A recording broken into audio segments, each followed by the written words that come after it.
kredibilitas dan nama beliau juga akhirnya harus disibukkan dengan persoalan seperti ini yang seharusnya beliau fokus dan konsentrasi membesarkan bagaimana KJD ini bermanfaat buat orang banyak.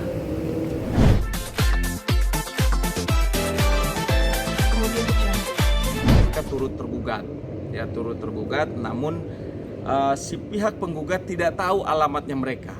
Itu harusnya mereka kalau mau mendalilkan sesuatu mereka harus jelas tahu tujuannya, itu tahu alamatnya. Ini kan dia tidak tahu. Bagaimana ini ada satu permasalahan hukum mereka aja sendiri tidak tahu gitu. Begitupun dengan klien kami pun tidak tahu siapa yang penggugat ini. Itu kira-kira. Oke, terakhir Bang, mungkin apa yang bisa disampaikan oleh Abang Deddy untuk penggugat atau kuasa hukum dari penggugat? Saya cuma meminta ya bersikap elok lah, ya kan. Terus coba dipikir ulang, ya, sebelum nanti proses ini lebih jauh kami sikapi. Ya, kalau bisa ya ditarik gugatannya ya ditariklah, daripada nanti malu gugatannya ditolak oleh majelis hakim kan. Lebih baik ya sekarang mundur lah, tapi mundur dengan santun. Ya kalau memang ada salah minta maaf, namanya manusia tidak luput daripada salah dan hilaf. Saya yakin ketika para yang mengatasnamakan para ahli waris itu meminta maaf kepada Bang Dik Doang, saya yakin Bang Dik Doang pasti akan memaafkan karena beliau orang bijak, orang soleh, orang baik gitu ya. Jadi dipikir ulang lah daripada nanti gugatannya ditolak oleh majelis hakim. Itu aja. Oke, terima kasih Mas Deddy. Tersenyum. Beliau menyikapi persoalan ini penuh dengan rasa cinta, walaupun sebetulnya privasinya terganggu. Ya, karena ini juga udah masuk pemberitaan, kredibilitas dan nama beliau juga akhirnya harus disibukkan dengan persoalan seperti ini yang seharusnya beliau fokus dan konsentrasi membesarkan bagaimana KJD ini bermanfaat buat orang banyak. Oke. Ini kan udah dari 2003 tapi gugatannya baru gitu kan, baru sekarang gitu ya. Kalau dari Mas Deddy sendiri melihat ini mungkin ada sesuatu atau apa sih gitu Mas? Kalau saya mungkin melihat dari aspek hukumnya bahwa aneh aja gitu ya, aneh gitu loh. Kalau memang dia ini sebagai pemilik yang sah, tentunya dari 2003 ke 2020 itu kan waktunya cukup panjang gitu. Kalau memang mereka mau mengklaim bahwa itu milik mereka ketika klien kami Bang Dik Doang dalam hal ini lagi proses membangun lokasi tersebut, paling tidak kan diinformasikan. Ya kan, atau mungkin mediasi, atau ya jangan sampai udah sekarang 2020 jaraknya udah panjang sekali ya kan, hampir 20 tahun baru tiba-tiba dia nongol mengaku bahwa saya adalah ahli waris gitu. Jadi logikanya nggak masuk gitu loh. Jadi jangan terlalu mengada-ngada lah. Tapi apapun itu, karena ini sudah masuk ke persoalan ranahnya hukum dan posisinya sudah di Pengadilan Negeri Tangerang, kami tetap sebagai warga negara yang baik, Om Ganteng datang untuk menghadiri persidangan tersebut. Alhamdulillah tanggal 12 kemarin Om Ganteng hadir dengan penuh keyakinan bahwa dia tidak salah. Ya proses sidang pertama sudah dilalui gitu. Nah di situ ada beberapa pertanyaan juga dari majelis hakim bahwa penggugat sendiri tidak hadir, yang hadir hanya kuasa hukumnya. Ini juga agak sedikit tanda tanya gitu ya. Kalau dia merasa bahwa diri dia benar, dia mendalilkan di dalam gugatan itu, silahkan datang dengan gentle dong, ya kan? Karena menurut Perma nomor 1 2016 sebelum masuk ke pokok perkara pasti akan dilakukan mediasi, akan dipertemukan kedua belah pihak, baik prinsipal dari penggugat maupun prinsipal dari tergugat. Dalam hal ini adalah klien kami yaitu Bang Dik Doang. Tapi kemarin prinsipal dari penggugatnya justru tidak hadir. Yang hadir hanya kuasa hukumnya saja. Kemarin saat persidangan ada obrolan dengan kuasa hukum dari penggugat gak Mas?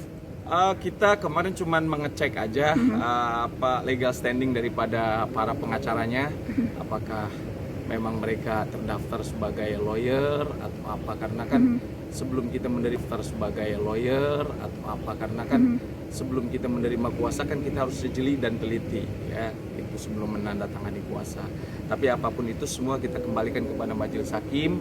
Kami yakin bahwa majelis hakim sangat teliti, ya sangat perfect lah di dalam menilai persoalan khusus yang berkaitan dengan perkara ini gitu. Oke. Kalau dari Mas Dik doang sendiri, apa keinginannya dari kasus ini? Om Ganteng cuman bisa berdoa semoga orang-orang yang berusaha ya menggugat lokasi KJD ini diberikan hidayah, bisa duduk bareng bersama beliau sama-sama bagaimana menjadi manusia yang terbaik ya, menjadi manusia yang bermanfaat buat orang banyak, karena KJD itu sendiri bukan untuk kepentingan pribadinya Bang Dik ya, tetapi untuk kemaslahatan umat. Banyak di situ anak-anak yang dididik supaya bagaimana mereka kreatif, bagaimana anak-anak tersebut menjadi cerdas, diolah dan dididik di dalam KJD ya, kandang jurang Dik Doang. Oke. Selanjutnya sidangnya akan kapan dan agendanya apa? Agenda sidang berikutnya yaitu tanggal 16 September. Jadi hakim memberikan kesempatan kepada para penggugat supaya prinsipalnya hadir. Ya, kalau memang mereka serius menggugat, prinsipalnya harus hadir. Kemudian juga ada beberapa turut tergugat juga tidak diketahui alamatnya. Nah, ini juga menjadi satu pertanyaan dari majelis hakim. Tapi apapun itu, majelis hakim memberikan kesempatan kepada penggugat untuk ya melengkapi atau untuk mengoreksi kalau memang ada yang harus dikoreksi tentang dalil gugatannya. Gitu. Ini kan kalau misalnya kedua belah pihak hadir kan ada mediasi. Apakah sudah ada Mas Dik doang mungkin kayak mau kalau bisa damai mending damai atau seperti apa? So far Bang Dik Doang ikut aturan main, ya, artinya ikut secara normatif dulu. Apapun itu beliau akan hadapi dengan bijak, dengan senyum dan penuh dengan kasih sayang. Oke, ini kan bisa dibilang kalau ternyata nggak bener kan pencemaran nama baik juga nih, Mas. Oke, kami sudah sampaikan di wawancara kemarin, mereka mendalilkan sesuatu di dalam gugatannya dan mereka harus bisa membuktikan. Jika mereka tidak bisa membuktikan, jangan main-main. Kami bisa mengambil langkah hukum yang tegas. Ya. Bisa kemungkinan kalau memang Om Dik legowo, kita laporkan balik. Artinya ini mencemarkan nama baiknya beliau, privasinya beliau terganggu gitu. Tapi kita lihat nanti ya. Om Dik sekarang tersenyum. Beliau menyikapi persoalan ini penuh dengan rasa cinta, walaupun sebetulnya privasinya terganggu. Ya, karena ini juga udah masuk pemberitaan, kredibilitas dan nama beliau juga akhirnya harus disibukkan dengan persoalan seperti ini yang seharusnya beliau fokus dan konsentrasi membesarkan bagaimana KJD ini bermanfaat buat orang banyak. Oke. Ini kan udah dari 2003 tapi gugatannya baru gitu kan, baru sekarang gitu ya. Kalau dari Mas Dedi sendiri melihat ini mungkin ada sesuatu atau apa sih gitu, Mas? Kalau saya mungkin melihat dari aspek hukumnya bahwa aneh aja gitu ya, aneh gitu loh. Kalau memang dia ini sebagai pemilik yang sah, tentunya dari 2003 ke 2020 itu kan waktunya cukup panjang gitu. Kalau memang mereka mau mengklaim bahwa itu milik mereka ketika klien kami Bang Dik Doang dalam hal ini lagi proses membangun lokasi tersebut, paling tidak kan diinformasikan. Ya kan, atau mungkin mediasi, atau ya jangan sampai udah sekarang 2020 jaraknya udah panjang sekali ya kan, hampir 20 tahun baru tiba-tiba dia nongol mengaku bahwa saya adalah ahli waris gitu. Jadi logikanya nggak masuk gitu loh. Jadi jangan terlalu mengada-ngada lah. Tapi apapun itu, karena ini sudah masuk ke persoalan ranahnya hukum dan posisinya sudah di Pengadilan Negeri Tangerang, kami tetap sebagai warga negara yang baik, Om Ganteng datang untuk menghadiri persidangan tersebut. Alhamdulillah tanggal 12 kemarin Om Ganteng hadir dengan penuh keyakinan bahwa dia tidak salah. Ya, proses sidang pertama sudah dilalui gitu.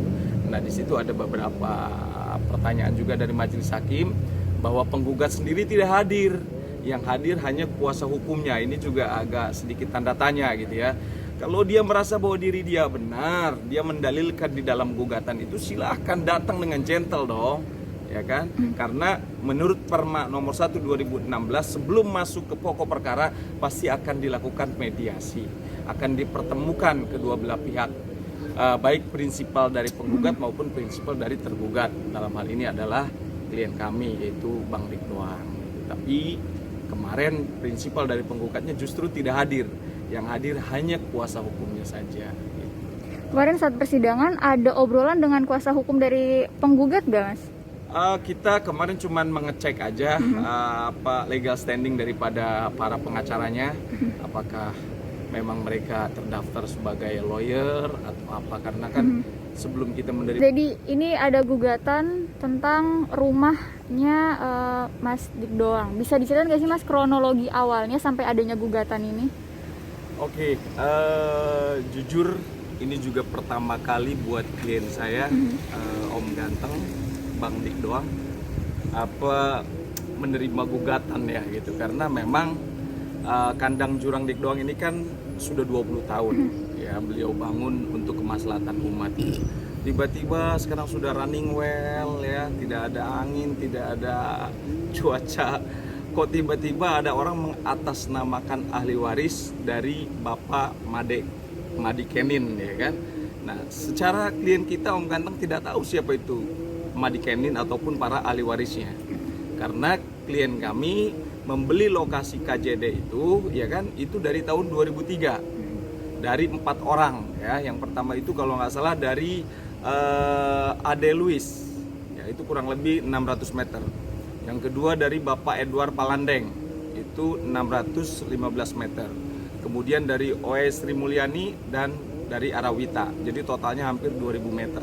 Secara yang mereka gugat kemarin mereka dalilkan 2500 meter. Artinya kami sebetulnya tidak tahu, klien kami tidak pernah ketemu dengan orang-orang yang mengaku bahwa mereka adalah pemilik tanah itu sebagai ahli waris gitu.